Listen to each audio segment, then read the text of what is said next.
Star Wars Battlefront II is an action shooter where you play in the first or third-person perspective. The game covers the three trilogies of Star Wars from the prequels all the way to the present trilogy with Kylo Ren. It was developed by DICE, you probably know them as the Battlefield people, along with Criterion and Motive, and then published by EA. The game has been in the news the last year because of loot boxes, microtransactions specifically in Europe, where there's been like proposal of it being banned. Because of this, there's been an overhaul recently with the loot box system. That's why you're seeing reviews popping up, kind of re-reviewing the game. I'm going in it from the standpoint of I played the 05 Battlefront II, which the game is named after, so that's my mode of comparison. I'm not going into it being familiar with the game mechanics influenced by that system. It is available on PS4, Xbox One, and Windows. The story follows Iden Versio, the captain of the Inferno Squad, an elite special forces team for the Empire. It takes place at the end of Return of the Jedi. The second mission in, you see the Death Star blow up, so it's straddling that between those two trilogies, the original trilogy and then the new trilogy, kind of going on the early end. Cutscenes, in terms of presentation, like how it looks and the acting, is very well done. The main thing where it falls short is the writing, and the story itself is pretty mediocre, because spoilers, she switches over to the Rebels early on. But they're trying to go with teaching you the mechanics of how to play the game. So it was advertised pretty poorly. You feel like you're going to be playing the Empire, even this droid sequence. You're not doing a whole lot. It's mainly in the beginning that you're going over the events and then freeing Iden Versio a bit later.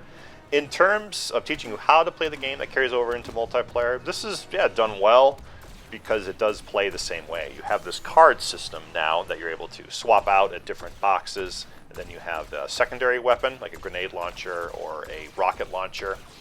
And then with Iden Versio, she has this droid that can zap people with her ability. Also vehicles, of course.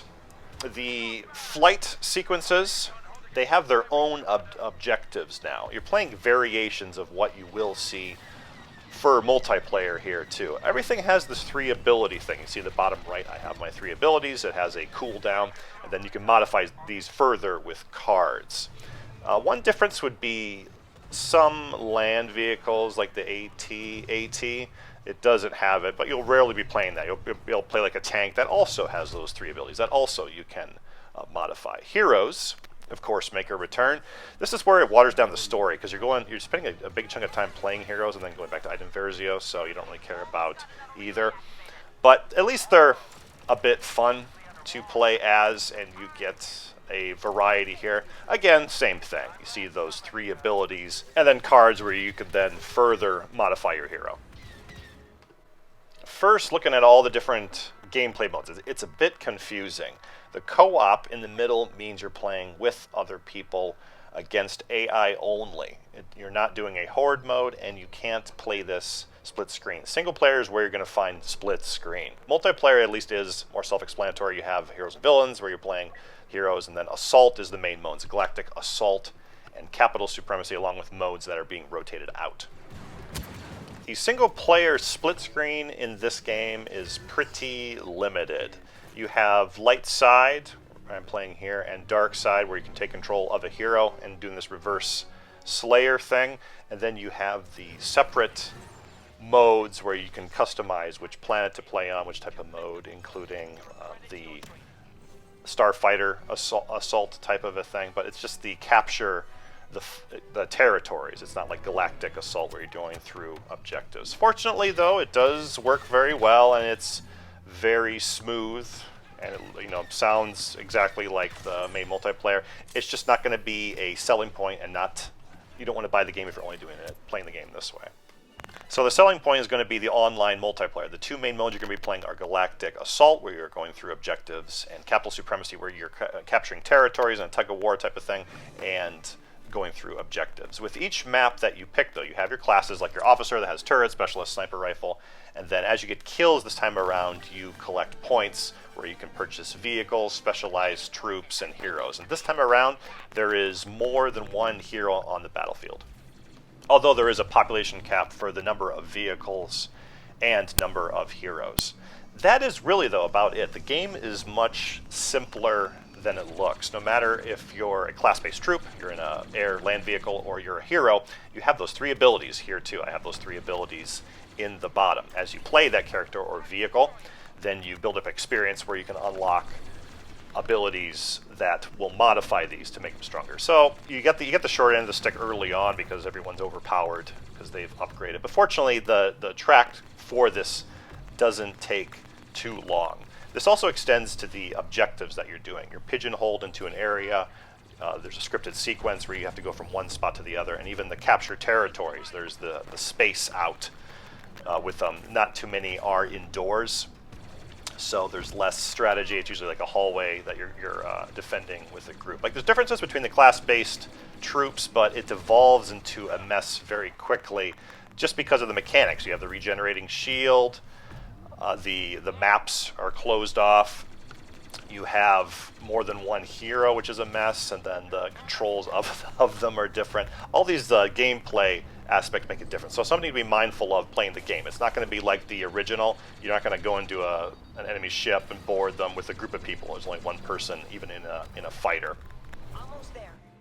Other multiplayer modes are in the Operations tab. They have Ewok Hunt. This is one that has been there a while, and this was kind of fun to play. I mean, it's more limited, but there is creativity here where you have a flashlight that runs out of power. You normally start as a stormtrooper, then the other team starts as Ewoks, and then once you get taken out, then you become an Ewok and you take out the rest of the stormtroopers. So it's kind of like an infection type of a mode that you have here, and these are cycled out right now. They have a close range one is the other game mode that you can play. Looks great, sounds great, runs well, and you have everything from all of the 3 trilogies, from the prequels all the way to the present one, in the form of like some characters, vehicles, and then fortunately in this age they add stuff over time. Even in the campaign, I think they're going to be adding more to the Resurrection one, which goes into the current trilogy kind of timeline. Like at the end, you play as Kylo Ren for a bit, and then it transitions over. Once you get into the action, that's the other thing. Then it's a lot of fun. You know, with present day processing power, and since it is more closed off, it always runs well. You feel like you have complete control over what you're doing, whether you're in a vehicle or you're controlling a soldier or a hero. It always feels good. This happened once and was just funny. Glitches really aren't an issue with this game, and just a couple happened during the campaign. The main problem with the game is it's so focused on trying to get you to play it over and over again, like a Call of Duty sort of experience, that they compromise other aspects of the game, like the regenerating shield, the closed off areas, how they approach vehicles with just one person in them, and the type of maps that is the focus. So like as far as action experience, you're going to enjoy it, but there isn't near the ambition like there is with Battlefront II, and the possibilities that they could do nowadays. It is just limited by the type of product they're trying to make to get you to play over and over again. It's worth renting through GameFly, in my opinion, just because of the experience and just how well it looks and runs, and even the action is a bit fun too. But then once you get sick of it, I think before you get into that loop of just playing it and not having fun, the main drawback is it's not in the direction of what was intended for the original Battlefront games. The campaign is kind of meh. The split screen is limited if you wanted to do that even. So you're limited to the multiplayer and those 2 modes. And without that ambition, playing it over and over again, where you just feel like you're doing the same thing over and over, it's because there's a variety of experiences. Like, you're not on a ship boarding an enemy ship. I know I keep talking about this, but even on land too, the vehicles that you go in, choices you make, grouping up with people, and even like hunt mode as an example. If you like this video, please give a like, subscribe if you liked it. If you're interested in renting, check out the link for GameFly below, and I will see you next time.